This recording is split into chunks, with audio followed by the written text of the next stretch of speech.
بسم اللہ الرحمن الرحیم۔ المبحث الثانی خبر الآحاد۔ اس سے پہلے جو پہلی بحث تھی وہ خبر متواتر کے بارے میں تھی۔ تو حدیث کی دو قسمیں بیان کی تھیں کہ ہم تک پہنچنے کے اعتبار سے حدیث کی دو قسمیں، خبر متواتر اور خبر واحد۔ خبر متواتر کی بحث گزر چکی ہے، دوسری بحث یہ شروع ہو رہی ہے خبر آحاد کے بارے میں۔ تعریف ہو، سب سے پہلے اس کی تعریف لغوی اور اصطلاحی۔ لغتاً آحاد جو ہے یہ احد کی جمع ہے، احد کا معنی ہے واحد یعنی ایک۔ خبر الواحد سے مراد کیا ہے؟ ما یروی شخص واحد، لغوی معنی کے اعتبار سے کہ جس کو ایک شخص نے روایت کیا ہو تو یہ خبر واحد ہے لغوی معنی کے حساب سے۔ اصطلاحاً محدثین کی اصطلاح میں خبر واحد سے مراد کون سی حدیث ہے؟ وہ ما لم یجمع شروط المتواتر، جس میں متواتر والی شرائط نہ پائی جائے، یعنی متواتر والی ساری شرائط اس میں جمع نہیں ہے تو وہ خبر واحد ہے۔ وہ شرائط پیچھے گزری ہیں کہ جس میں اتنی بڑی تعداد ہو کہ ان کا جھوٹ پر متفق ہونا محال ہو تو وہ متواتر ہوتی ہے۔ اگر اتنی بڑی تعداد نہیں ہے، کم تعداد ہے، تو وہ خبر احاد میں آ جائے گی۔ یا پھر یہ کہ اتنی بڑی تعداد تو ہے لیکن وہ سب زبانوں میں نہیں ہے، ایک دو زبانوں میں ہے باقی زبانوں میں نہیں ہے، تب بھی وہ خبر واحد ہوگی۔ تو جس میں متواتر والی شرائط نہ پائی جائیں تو وہ خبر احاد ہی ہوتی ہے۔ حکم ہو، اس کا حکم کیا ہے؟ یفید العلم النظریہ، یہ جو خبر واحد ہے یہ علم نظری کا فائدہ دیتی ہے، یعنی ایسا علم المتوقف علی النظر والاستدلال جو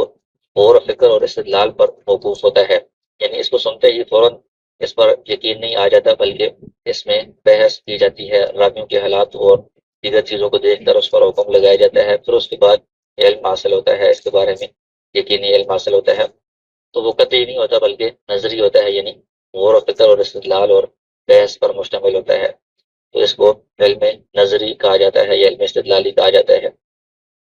لہٰذا ولی خبر الاحاد تقسیمانی، پھر خبر واحد یا اخبار احاد جو ہیں اس کی آگے پھر مزید دو تقسیمات ہیں، ہر تقسیم الگ اعتبار سے ہے، تو ان کو دو فصلوں میں بیان کریں گے۔ الفصل الثانی، تو دوسری فصل یہ تقسیمہ خبر الاحاد، خبر احاد کی دو تقسیمات کے بارے میں ہے، تو اس میں دو بحثیں ہیں، دونوں تقسیموں سے متعلق الگ الگ بحث ہے۔ المبحث الاول، جو پہلی بحث ہے اس فصل ثانی میں، وہ تقسیم و خبر الاحاد بالنسبت الى عدد طرقه، خبر واحد کی پہلی تقسیم اس اعتبار سے ہے کہ اس کے جو طرق ہیں ان کی تعداد کتنی ہے، یعنی اس کو روایت کرنے والے راوی ہر زمانے میں کتنے ہیں، تو ان کے اعتبار سے اس کی کتنی قسمیں بنتی ہیں، یہ پہلی تقسیم ہوگی۔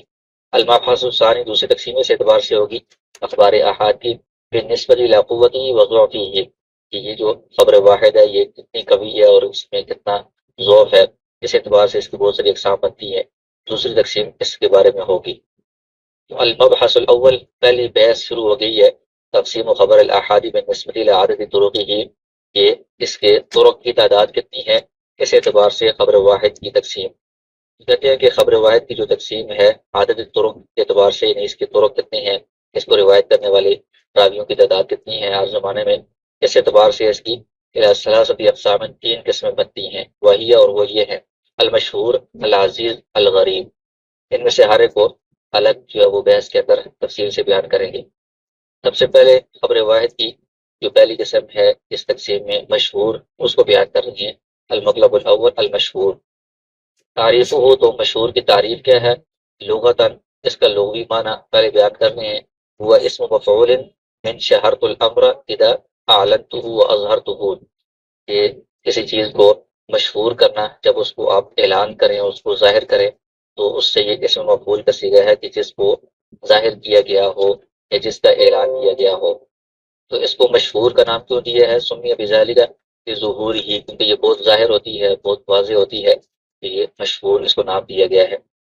اصطلاحاً محدثین کی اصطلاح میں اس مشہور کی تعریف کیا ہے؟ ما رواه ثلاثۃ فاکثر فی کل طبقۃ، کہ ہر طبقے میں، ہر زمانے میں تین یا تین سے زیادہ راویوں نے اس حدیث کو روایت کیا ہو، عالم یبلغ حد تواتر، لیکن تواتر کی حد تک وہ تعداد نہ پہنچی ہو، تین یا تین سے زیادہ تعداد ہو لیکن اتنی بڑی تعداد نہیں ہے جو متواتر میں بیان ہوئی ہے کہ جن کا جھوٹ پر متفق ہونا محال ہو، اتنی نہیں ہے، اس سے کم ہے، لیکن ہر زمانے میں کم از کم تین راوی ضرور ہیں، بعض میں تین سے زیادہ بھی ہوں، تو تین یا تین سے زیادہ راوی ہر زمانے میں اس کو روایت کرنے والے ہوں، اس کو مشہور کہا جاتا ہے۔ مثال ہو، حدیث مشہور کی مثال دے رہے ہیں، یہ حدیث ہے کہ ان اللہ لا يقبض العلم انتزاعا ينتزعه من صدور العلماء، اللہ تعالیٰ علم کو اس طرح نہیں اٹھائیں گے کہ علماء کے سینوں سے علم کو نکال لیں، ولیکن یقبض العلم بقبض العلماء، لیکن علماء کو اٹھانے سے، دنیا سے علماء رخصت ہو جائیں گے، اس طرح اللہ تعالیٰ علم کو اٹھائیں گے، یہاں تک کہ جب کوئی عالم باقی نہیں رہے گا، حتی اذا لم يبق عالما، کوئی عالم باقی نہیں رہے گا، اتخذ الناس رؤوسا جہالا، تو لوگ جاہلوں کو اپنا سردار بنا لیں گے، فسئلوا، ان سے دینی سوال پوچھے جائیں گے، فافتوا بغیر علم، وہ بغیر علم کے فتوے دیں گے، دینی مسائل بتائیں گے، فضلوا واضلوا، تو خود بھی گمراہ ہوں گے، دوسروں کو بھی گمراہ کریں گے۔ تو یہ والی جو حدیث ہے، اس حدیث کے بارے میں کہہ رہے ہیں کہ یہ ہر زمانے میں اس کو روایت کرنے والے تین یا تین سے زیادہ ہے، تو یہ حدیث مشہور کی مثال ہے، یعنی صحابی جو اس حدیث کو روایت کرنے والے ہیں وہ بھی تین یا تین سے زیادہ ہیں، ان سے نیچے تابعی بھی اور اس سے نیچے تبع تابعی بھی، اور ہر زمانے میں تین یا تین سے زیادہ راوی اس حدیث کے موجود ہیں، جس کو حدیث مشہور کہا جائے گا۔ المستفیض، اسی سے ملتی جلتی ایک اور اصطلاح ہے مستفیض، تو اس کی بھی ساتھ تشریح کر رہے ہیں۔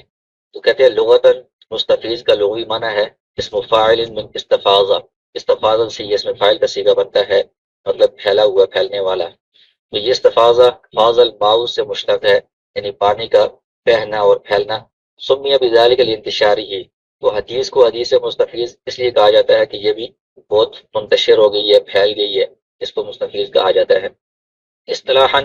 مختلف فی تعریفی علی ثلاثۃ اقوال، کہتے ہیں کہ مستفیض کون سی حدیث ہے، اس کی اصطلاحی تعریف کے بارے میں تین اقوال ہیں، اختلاف ہے۔ تو پہلا قول کیا ہے، وہ مرادف للمشہور، یہ حدیث مشہور اور حدیث مستفیض آپس سے مترادف ہیں، حدیث مستفیض بھی اسی حدیث کو کہا جائے گا جس کو ہر زمانے میں روایت کرنے والے تین یا تین سے زیادہ راوی ہوں، اس اعتبار سے اس کو مشہور کی بحث میں ذکر کر رہے ہیں۔ دوسرا اس کا قول یہ ہے کہ ہوا اخص منہ، مستفیض جو ہے یہ خاص ہے، مشہور جو ہے وہ عام ہے، لأنه یشترط فی المستفیض ان یستوی طرفا اسنادی ہی، کہ مستفیض کے اندر یہ بھی شرط ہے کہ اس کی سند کے ابتدا اور انتہا دونوں جو طرفیں ہیں وہ برابر ہوں، دونوں میں راوی ایک جیسے ہوں۔ ولا یشترط ذلك فی المشہور، مشہور میں یہ شرط نہیں ہے، اس میں بس یہ کہ تین یا تین سے زیادہ ہوں، چاہے شروع میں زیادہ ہو یا آخر میں کم ہو، جیسے بھی تین کم از کم ہونے چاہیے۔ مشہور جو ہے وہ عام ہے اور مستفیض خاص ہے، اس میں ایک اور اضافی شرط بھی ہے، یہ دوسرا قول ہے۔ تیسرا قول وہ عام منہ، ای وہ عکس القول الثانی، مستفیض عام ہے اور مشہور خاص ہے، یہ دوسرے قول کا عکس ہے، اس میں یہ ہے کہ مشہور میں یہ شرط ہے کہ سند کے دونوں طرفیں ابتدا اور انتہا برابر ہو، مستفیض میں یہ شرط نہیں ہے، تو مستفیض عام ہو جائے گی، مشہور خاص ہو جائے گی۔ تو بہرحال یہ مشہور کے مترادف ہی تقریباً استعمال ہوتی ہے، اس سے ملتی جلتی ہی ہے، اس لیے اس کو بھی اس کی بحث میں ذکر کر دیا ہے۔ تو حدیث مشہور یا حدیث مستفیض جو کہا جاتا ہے تو اس سے یہی والی حدیث مراد لی جاتی ہے جس کے راوی ہر زمانے میں تین یا تین سے زیادہ ہوں۔ اس کے ساتھ ہی ایک اور بحث بھی اس مشہور حدیث سے متعلق ہے، وہ اسی زبان میں ذکر کر رہے ہیں، المشہور غیر الاصطلاحی، یہ ایک وہ حدیث مشہور ہوتی ہے جو اصطلاحاً مشہور نہیں ہے، یہ جو آپ نے اصطلاح ذکر کی ہے محدثین کی کہ جس کے ہر زمانے میں راوی تین یا تین سے زیادہ ہوں، یہ والی اصطلاح نہیں، اس اصطلاح کے علاوہ ویسے وہ حدیث مشہور ہے تو اس کا بھی یہاں پر تذکرہ کر دیا ہے۔ تو اس سے مراد کیا ہے، کہتے ہیں یقصد به ما اشتہر علی الالسنہ من غیر شروط تعتبر، کہ جو لوگوں کی زبانوں پر مشہور حدیث ہے اس کو بھی بعض اوقات مشہور حدیث کہا جاتا ہے، جیسے ہم اردو میں بھی کہتے ہیں کہ یہ مشہور حدیث ہے، اس سے مراد یہ ہے کہ یہ لوگوں کی زبانوں پر بہت مشہور ہے، لیکن اس میں وہ والی شرائط نہیں پائی جاتی جو پیچھے اصطلاحی مشہور کے اندر بیان کی ہیں۔ لہٰذا یہ والی جو مشہور غیر اصطلاحی ہے یہ ان حدیث پر بھی مشتمل ہے، مالو اسناد واحد، جس کی ایک سند ہو، جس کو روایت کرنے والا ایک راوی ہو، اس کو بھی مشہور کہہ دیتے ہیں کہ یہ لوگوں کی زبانوں پر مشہور ہے۔ اور بعض اوقات جس کی ایک سے زائد اسناد ہوتی ہیں وہ بھی اس میں شامل ہوتی ہے مشہور غیر اصطلاحی میں۔ بعض اوقات ایسا بھی ہوتا ہے کہ ما لا یوجد له اسناد اصلا، کوئی حدیث ایسی ہے کہ اس کی بالکل سند ہے ہی نہیں ہے، لیکن ویسے ہی وہ بات عوام میں مشہور ہو گئی ہے، لوگوں کی زبانوں پر مشہور ہو گئی ہے، تو اس کو بھی حدیث مشہور کہہ دیتے ہیں، لیکن وہ اصطلاحی مشہور نہیں ہے بلکہ غیر اصطلاحی مشہور ہے، یعنی عوام میں یا لوگوں میں مشہور شمار کی جاتی ہے۔ پھر کہتے ہیں انواع المشہور غیر الاصطلاحی، یہ جو مشہور غیر اصطلاحی ہے جو لوگوں کی زبانوں پر مشہور ہے اس کی مختلف اقسام ہوتی ہیں، تو بعض مختلف طبقات کے ہاں مشہور ہوتی ہیں اس اعتبار سے۔ لہو انواع کثیرۃ اشہر ہوا، بہت ساری اقسام ہیں، ان میں سے مشہور بیان کر رہے ہیں۔ ایک وہ مشہور ہوتی ہے مشہور بین اہل الحدیث خاصۃ، جو صرف حدیث کے پڑھنے پڑھانے والوں محدثین کے ہاں مشہور ہو جاتی ہے، لیکن وہ اصطلاحی مشہور نہیں ہوتی بلکہ ان کے ہاں یہ زیادہ پھیل گئی ہے، رائج ہو گئی ہے۔ مثال حدیث انس رضی اللہ عنہ ان رسول اللہ صلی اللہ علیہ وسلم قرأ شهرا بعد الركوع يدعو على ريال وغدوان، کہ رکوع کے بعد آپ صلی اللہ علیہ وسلم نے ایک مہینہ قنوت پڑھا تھا، قنوت نازلہ جسے کہتے ہیں۔ ریل اور زکوان دو قبیلے ہیں، ان کے خلاف دعا کرنے کے لیے۔ تو یہ والی حدیث اصطلاحاً تو مشہور نہیں ہے، لیکن محدثین کے ہاں بہت پھیل گئی تھی، ان کی زبانوں پر یہ بہت مشہور ہو گئی تھی، تو اس کو مشہور غیر اصطلاحی کہا جاتا ہے۔ دوسری قسم ہے مشہور بین اہل الحدیث والعلماء والعوام۔ بعض حدیث ایسی ہیں کہ جو محدثین اور علماء اور عوام سب کی زبانوں پر بہت ذرا پھیل جاتی ہیں،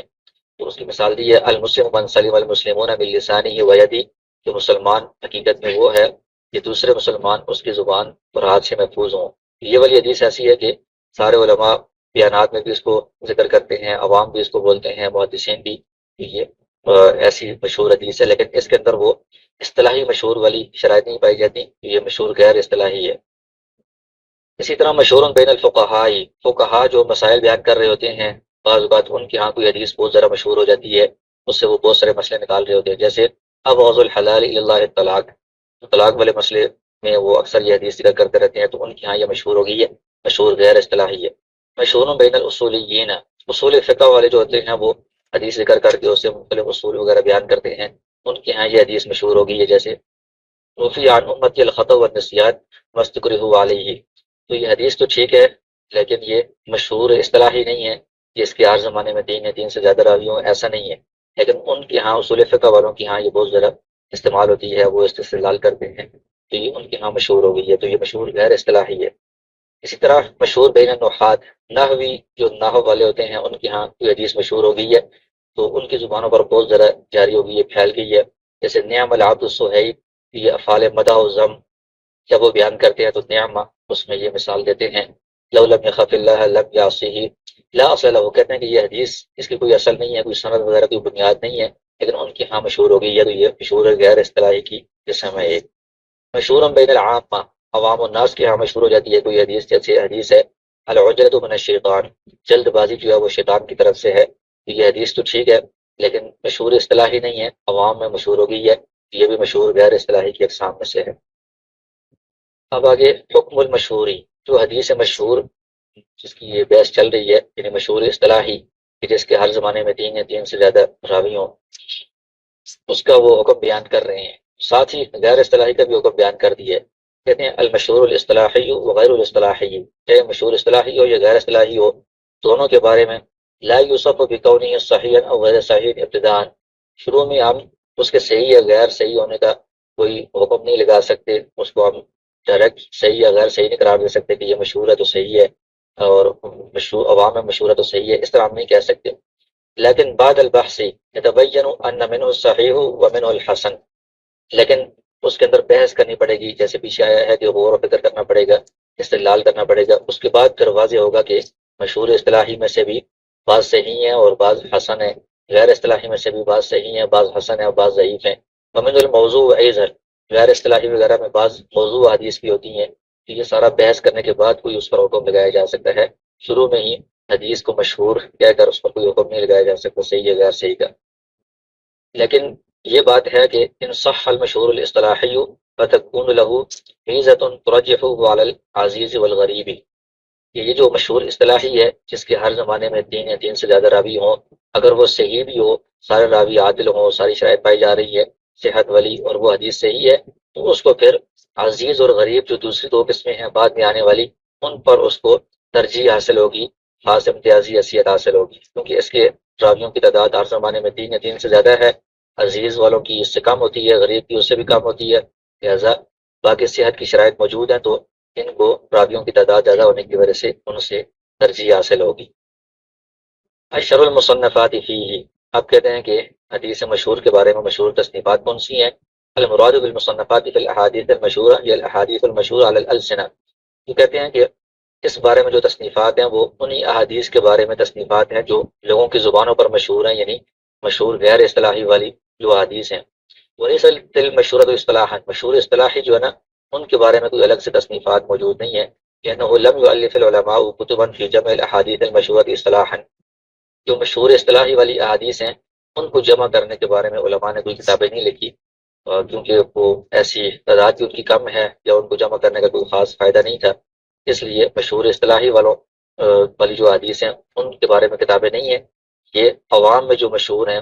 زبانوں پر جو مشہور ہے غیر اصطلاحی، ان کے متعلق یہ کتابیں ہیں۔ ان میں ایک ہے المقاصد الحسنہ فیما اشتہر علی الالسنہ، اس کے نام میں یہ آ گیا ہے کہ لوگوں کی زبانوں پر یہ حدیث مشہور ہے۔ یہ امام سخاوی رحمہ اللہ کی کتاب ہے۔ کشف الخفاء و مزیر الالباس فیما اشتہر من الحدیث علی السنۃ الناس، یہ بھی لوگوں کی زبانوں پر جو مشہور حدیث ہیں ان کو جمع کیا گیا ہے العجلونی۔ تمییز الطیب من الخبیث فیما یدور علی السنۃ الناس من الحدیث، اس میں بھی یہ ہے کہ جو لوگوں کی زبانوں پر احادیث مشہور ہیں ان میں سے صحیح حدیث کو کمزور حدیث سے ممتاز کیا گیا ہے اس کتاب کے اندر۔ تو یہ ابن طیبہ الشیبانی رحمہ اللہ کی ہے۔